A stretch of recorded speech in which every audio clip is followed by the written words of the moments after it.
പ്രബോധന രംഗത്ത് പുത്തനുണർവുമായി ലൗദി ഖുർആൻ masters club അവതരിപ്പിക്കുന്നു രാത്രി സന്ദേശം. എന്നും രാത്രി 9 മണിക്ക് യൂട്യൂബിലൂടെ പ്രസംഗ പരിശീലന കളരിയിലെ പഠിതാക്കൾ നിങ്ങൾക്കായി ഒരുക്കുന്നു. കേൾക്കുക, പ്രബുദ്ധരാവുക, മറ്റുള്ളവരിലേക്ക് എത്തിക്കുക. ബിസ്മില്ലാഹിർ റഹ്മാനിർ റഹീം. അൽഹംദുലില്ലാഹി റബ്ബിൽ ആലമീൻ. അസ്സലാത്തു വസ്സലാമു അലാ റസൂലിൽ അമീൻ. എൻ്റെ ശബ്ദം കേൾക്കുന്ന മാന്യ സഹോദരന്മാരെ, അസ്സലാമു അലൈക്കും വറഹ്മത്തുള്ളാഹി വബറകാതുഹു. പ്രവാചകൻ സല്ലല്ലാഹു അലൈഹി വസല്ലം ശിഷ്യന്മാരെ വളരെ ക്രൂരമായി മർദ്ദിച്ചിരുന്ന 3 വ്യക്തിത്വങ്ങളുണ്ടായിരുന്നു.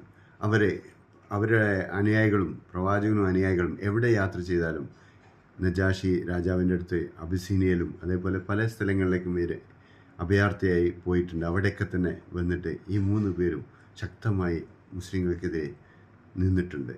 അവരുടെ മർദ്ദനം സഹിക്കുക വയ്യാതെ പ്രവാചകൻ സല്ലല്ലാഹു അലൈഹി വസല്ലം ഒരിക്കൽ പ്രാർത്ഥിക്കുകയുണ്ടായി. പടച്ച തമ്പുരാൻ അത് തിരുത്തുകയുണ്ടായി. ഞാനാണ് ഹിദായത്ത് മനുഷ്യർക്ക് നൽകുന്നത്, നിനക്കതിൽ യാതൊരു പങ്കും ഇല്ല എന്ന് പറഞ്ഞ് റസൂൽ സല്ലല്ലാഹു അലൈഹി വസല്ലം അള്ളാഹു പരിശുദ്ധ ഖുർആനിൽ തിരുത്തുന്നുണ്ട്. അവർ 3 പേരും പിന്നീട് അൽഹംദുലില്ലാഹ് അവർ ഇസ്ലാം സ്വീകരിക്കുകയും ചെയ്തു. അതിലൊരാളാണ് അംർ ഇബ്നുൽ ആസ് റളിയല്ലാഹു അൻഹു. അദ്ദേഹം നജാഷിയുടെ അടുത്ത് അബിസീനിയയിൽ എപ്പോഴും ഇടയ്ക്കിടയ്ക്ക് പോകാറും നജാഷി രാജാവിന് വളരെ ഭംഗിയാർന്ന പല സാധനങ്ങളും ഗിഫ്റ്റായിട്ട് നൽകുകയും ചെയ്യാറുണ്ടായിരുന്നു. നജാഷി രാജാവ് ഒരിക്കൽ പറയുകയുണ്ടായി, അംർ ഇബ്നുൽ ആസിനെ വിളിച്ചിട്ട്, താങ്കൾ എന്താണ് സത്യപ്രവാചകനിൽ വിശ്വസിക്കാത്തതെന്ന്. ഇത് കേട്ട അംർ നെട്ടിക്കൊണ്ട് ചോദിച്ചു, സത്യപ്രവാചകൻ തന്നെയാണോ? നജാഷി പറഞ്ഞു, അതെ, താങ്കൾ അദ്ദേഹത്തിൽ വിശ്വസിക്കണം. ഉടനെ നജാഷി നേരെ മദീനയിലേക്ക് നടന്നു. പോകുന്ന വഴിയിൽ ഖാലിദ് ബിൻ വലീദിനെയും കണ്ടുമുട്ടുകയുണ്ടായി. ഖാലിദ് ബിൻ വലീദും ദേശത്തിലേക്കാണ് പോയിക്കൊണ്ടിരുന്നത്. അവർ രണ്ടുപേരും വരുന്നത് കണ്ട് പ്രവാചകൻ്റെ മുഖം അത്യന്തമായ സന്തോഷത്തിലായി.